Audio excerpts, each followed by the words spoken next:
Module 12.2, using combination rules for exponents to simplify expressions. Now, before I'm going to begin, I want to go back, revisit one thing I did not mention in 12.1, which actually follows by after I was mentioning about how to look at the basis. Okay, this one, -2 whole thing to the fourth power. I explained that if you look at the exponent 4, that made -2 the base. So when -2 times itself 4 different times, okay, my answer was positive 16. So basically, coming off here, what we can also conclude is whenever you see a negative number in the parenthesis, that is raising to an even power, right? See, there's a negative number in the parenthesis, one term, raising to an even power. 4 is an even power. Negative number in the parenthesis raising to an even power. That means my answer is always going to be positive.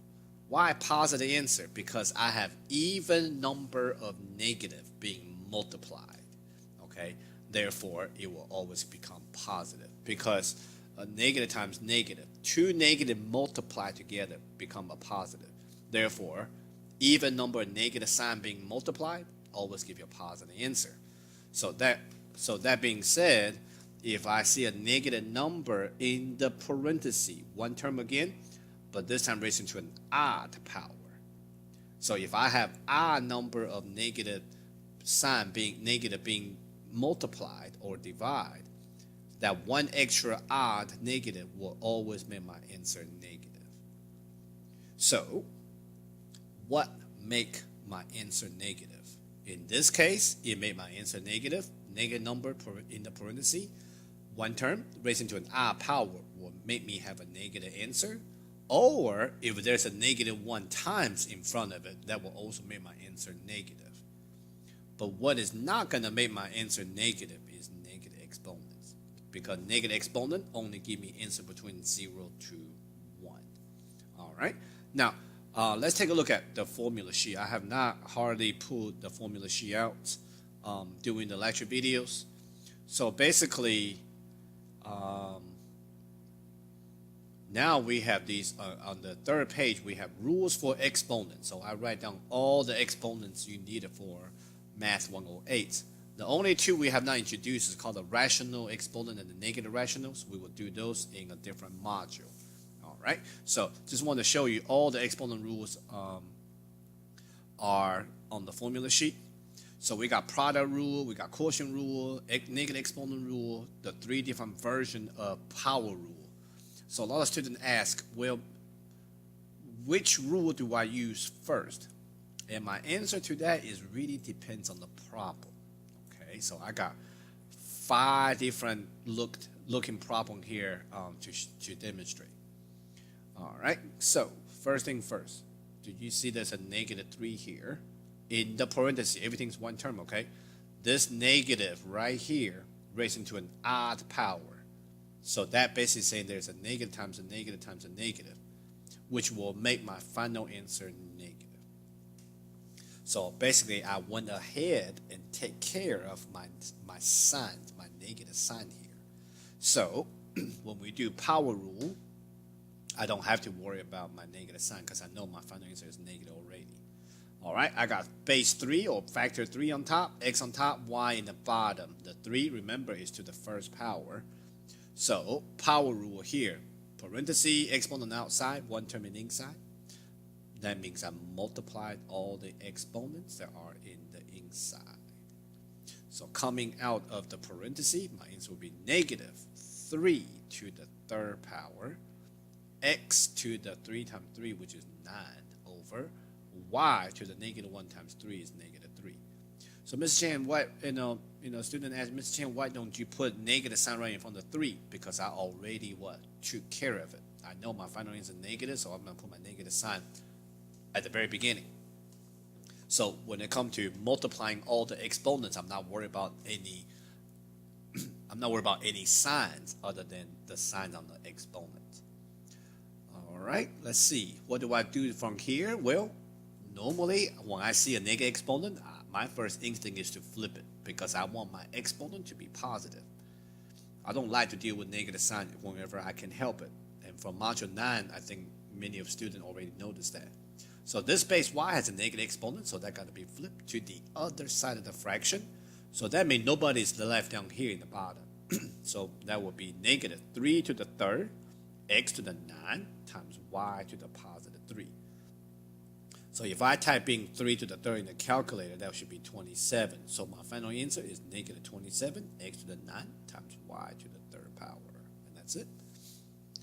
All right, this example right here, there's no negative number, negative sign inside the parentheses. So I'm not even worried about this thing right here that I was showing you because there's no negative number. Where did it go? Where did it go? Where did it go? All right, there's no negative number in my parenthesis right now for this example. This is a positive 6 here. So these two problems look very much alike, okay? But there's one little difference. Inside this parenthesis, I got base 6, base m, base n on top, and there's a base n in the bottom. So when I see my base n on top, base n in the bottom, when the base are the same, okay, top and bottom, we can subtract the exponents. So rather than say 1 minus 3 for the exponent on top of the n, I'm just going to say I got 1n on top, 3n in the bottom being multiplied. When they canceled out, there should be how many n left? There should be 2 of them left in the bottom. Why? Because the bottom, let me write it this way, because the bottom has 2 extra n being multiplied as compared to the top. All right, 6 squared still on top, m to the third power still on the top, no more n on the top because that n got canceled out with the bottom one, still to the negative 2 power. So this example, if I could simplify what's inside the parenthesis, I'm going to do that first before I use my power rule. All right, so my outer exponent negative 2 will multiply all the exponents that are in the inside. So all these factors or bases coming out is going to be 6 to the 2 times negative 2, which is positive, negative 4. M to the 3 times negative 2, which is negative 6, over n to the 2 times negative 2, which is negative 4. So right now I got all 3 bases with a negative exponent. So now what I'm going to do is flip all of them to the other side of the fraction. So the base 6 and the m come to the bottom, and the base n will actually go to the top.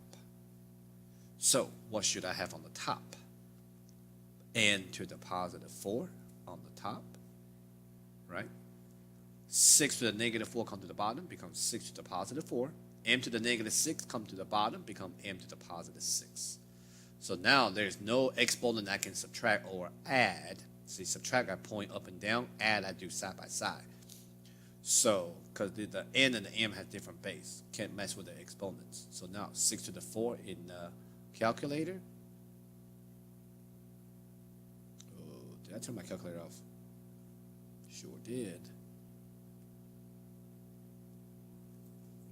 Let me turn my calculator back on real quick.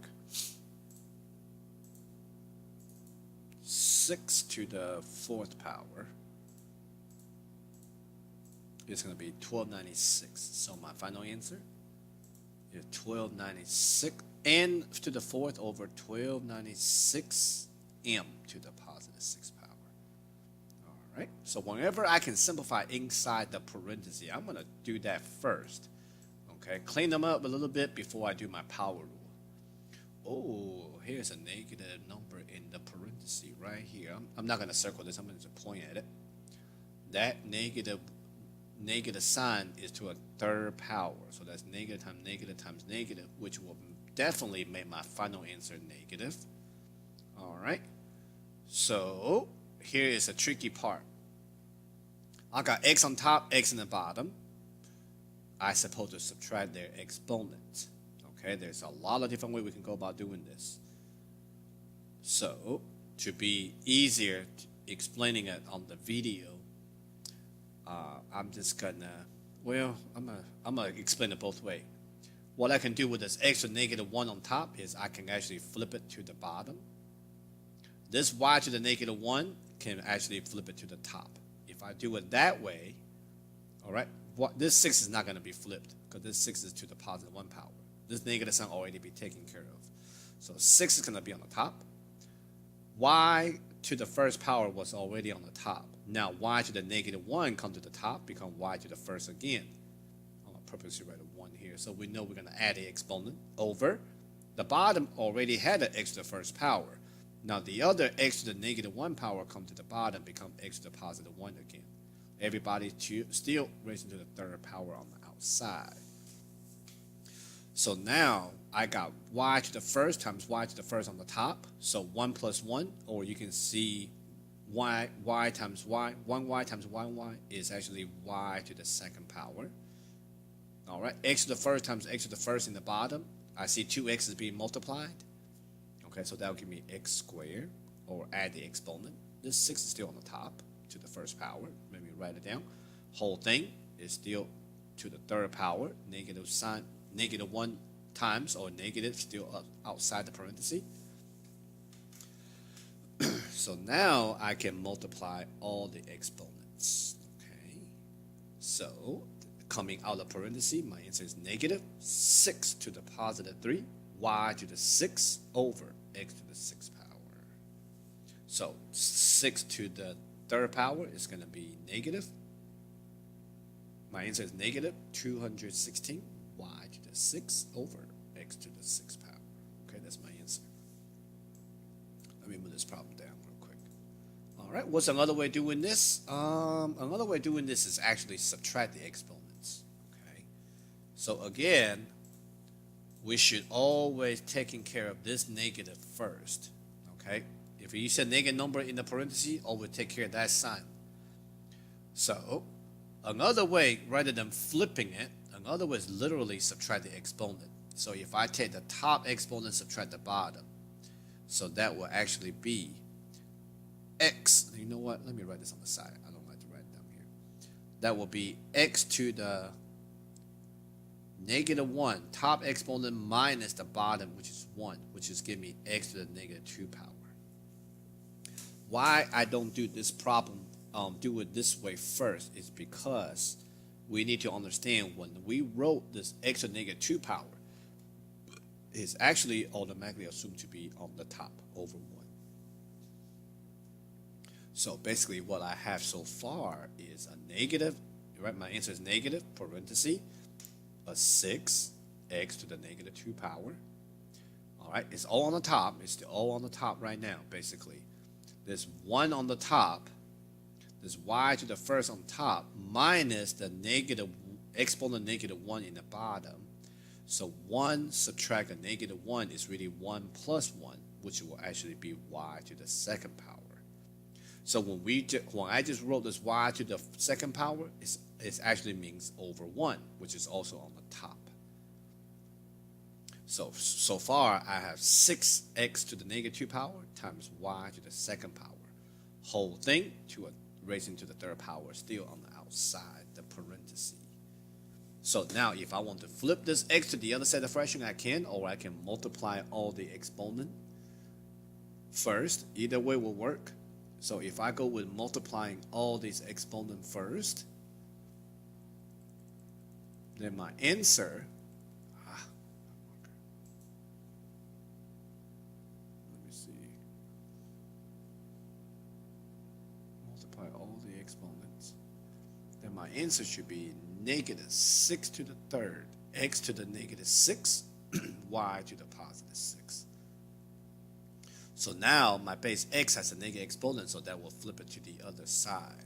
So that's why my answer is still going to be negative 6 to the third is 216 on top, y to the 6 on top, x to the negative 6 power comes to the bottom, become x to the positive 6.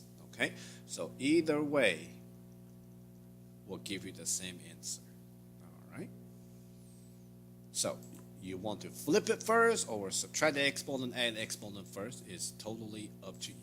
Okay, so let's try another one. So there's no negative number inside the parentheses, so all my answer will be positive. All right? So some student can do this quick. Some student can do this quick. They can either subtract the exponent in their head quick, or they can flip it quick. Either way, if I want to go ahead and take care of these exponent with the same basis right now, this 2 got to stay in the bottom. All right? X to the negative third will come to the top. Or if you say 3 subtract negative 3, which will be x to the 6th power. Either way, it's going to be x to the 6th power. All right? Flip this y to negative 2 to the top. So I have a y squared. With another y squared that's already on top, it's really y to the 4th power, because we got to add the exponents, right? Once I move to the top, I got to add the exponent. While they are top and bottom, I subtract the exponent. So 2 subtract negative 2 will be y to the 4th power. Okay, but whenever we wrote that y to the 4th power, it automatically is on the top. So that's the reason why I sometimes flip them to the other set of fraction and then add our exponent, kind of make better sense of why they are either top or bottom. All right, whole thing still raising to the 4th power. Don't forget, this base 2 in the parenthesis is to the 1st power. So when it comes to power rule, outer exponent 6 will multiply all the exponents that are in the inside. So coming out of parenthesis, I should have x to the 24, y to the 16 over 2 to the 4th power. And for 2 to the 4th power, you can just go ahead and say that's 16, right? 2 times 2 itself, 4 times is 16. And that's my answer. X to the 24 times y to the 16 over to 16. Now, this one particular problem cannot be done like all the other one we've done so far in the video, because my numerator and the denominator have different outer exponents. So I cannot say, okay, these two bases can go ahead and subtract. Cannot do that, because they are actually have a different outer exponent on the outside. So the only thing we can really do here is basically go ahead and multiply all the exponents. So the base 4 has exponent 1. Outer exponent negative 2, multiply all the exponent in the inside. So these factor or bases coming out the parentheses should be 4 to the negative 2, m to the negative 6, times n to the positive 4. All right, do the same thing here in the bottom. The 5 has an outer exponent 1. So like the outer exponent negative 1, multiply all exponent in the inside. The exponent on top of the n is 1, because the exponent rule for 1. If you don't see the exponent, it's always going to be 1, okay? So coming out of parentheses, that should be 5 to the negative 1, m to the positive 2, n to the negative 1. So what can we do from here? We can go ahead, subtract these exponents, or we can flip them where they need to be, and then see, and then do add our exponents in this case.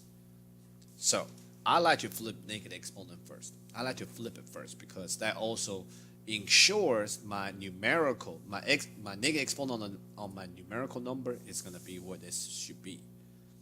So this might be a little bit more work, but it makes sense why everybody end up with a at top or bottom. So this base 4 will come to the bottom. This n will come to the bottom.